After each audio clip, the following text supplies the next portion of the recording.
সহকারী শিক্ষক নিয়োগ পরীক্ষার সময় আবারও পেছালো। এর আগে নির্ধারিত করা হয়েছিল ৯ জানুয়ারি সকালে পরীক্ষাটি অনুষ্ঠিত হবে। কিন্তু নতুন সময় অনুযায়ী পরীক্ষাটি আর সকালে হচ্ছে না। প্রথম আলো অনলাইন পত্রিকায় এমনই একটি তথ্য শেয়ার করা হয়েছে। সহকারী শিক্ষক নিয়োগ পরীক্ষা ৯ জানুয়ারি সকালে নয়, হবে বিকালে। সরকারি প্রাথমিক বিদ্যালয়ে সহকারী শিক্ষক নিয়োগ ২০২৫ লিখিত পরীক্ষার সময় পরিবর্তন হয়েছে। ৯ জানুয়ারি ২০২৬ সকালেই পরীক্ষা হওয়ার কথা থাকলেও এখন তা নেওয়া হবে বিকালে।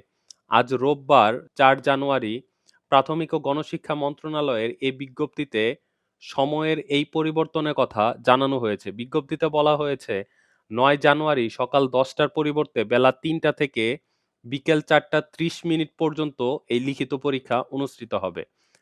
৩ পার্বত্য জেলা ব্যতীত দেশের সব জেলায় একযোগে এই পরীক্ষা গ্রহণ করা হবে। সময় পরিবর্তনের কারণ হচ্ছে প্রাথমিক শিক্ষা অধিদপ্তর ডিপিই সূত্রে জানা গেছে বিএনপি চেয়ারপারসন ও সাবেক প্রধানমন্ত্রী বেগম খালেদা জিয়ার মৃত্যুতে রাষ্ট্রীয় শোকের কারণে ২ জানুয়ারির পরীক্ষা পিছিয়ে ৯ জানুয়ারি নির্ধারণ করা হয়। তবে পরীক্ষার্থীদের সুবিধার্থে প্রশাসনিক সমন্বয় নিশ্চিত করতে পরীক্ষার সময় সকালে না রেখে বিকেলে নেওয়ার সিদ্ধান্ত হয়েছে। অধিদপ্তরের মহাপরিচালক আবু নূর মোহাম্মদ শামসুজ্জামান এ তথ্য নিশ্চিত করেছেন। এবারের নিয়োগে শূন্য পদের তুলনায় প্রার্থীর সংখ্যা আকাশচুম্বী। ২ ধাপ মিলিয়ে মোট ১৪,৩৮৫টি শূন্য পদের বিপরীতে আবেদন করেছে ১০,৮০,০৮০ জন। সেই হিসাবে গড়ে প্রতিটি পদের বিপরীতে লড়াই করবেন প্রায় ৭৫ জন চাকরি প্রত্যাশী। বিকেলে পরীক্ষা অনুষ্ঠিত হলেও অধিদপ্তরের জারি করা কড়া নিরাপত্তা ব্যবস্থা ও নির্দেশনাবলী অপরিবর্তিতই থাকবে। পরীক্ষার্থীদের জন্য জরুরি নির্দেশনা। প্রবেশের সময় পরীক্ষা বেলা ৩টায় শুরু হলে পরীক্ষার্থীদের অবশ্যই অন্তত ১ ঘন্টা আগে বেলা ২টার মধ্যে কেন্দ্রে প্রবেশ করতে হবে।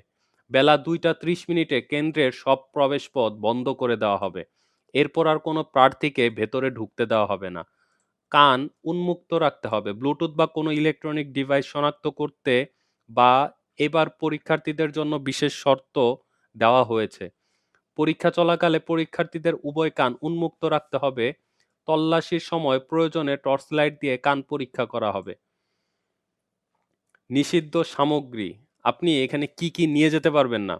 কেন্দ্রে mobile phone, calculator, smart watch, যেকোনো ধরনের ঘড়ি, পার্স বা কোনো ইলেকট্রনিক ডিভাইস বহন সম্পূর্ণ নিষিদ্ধ।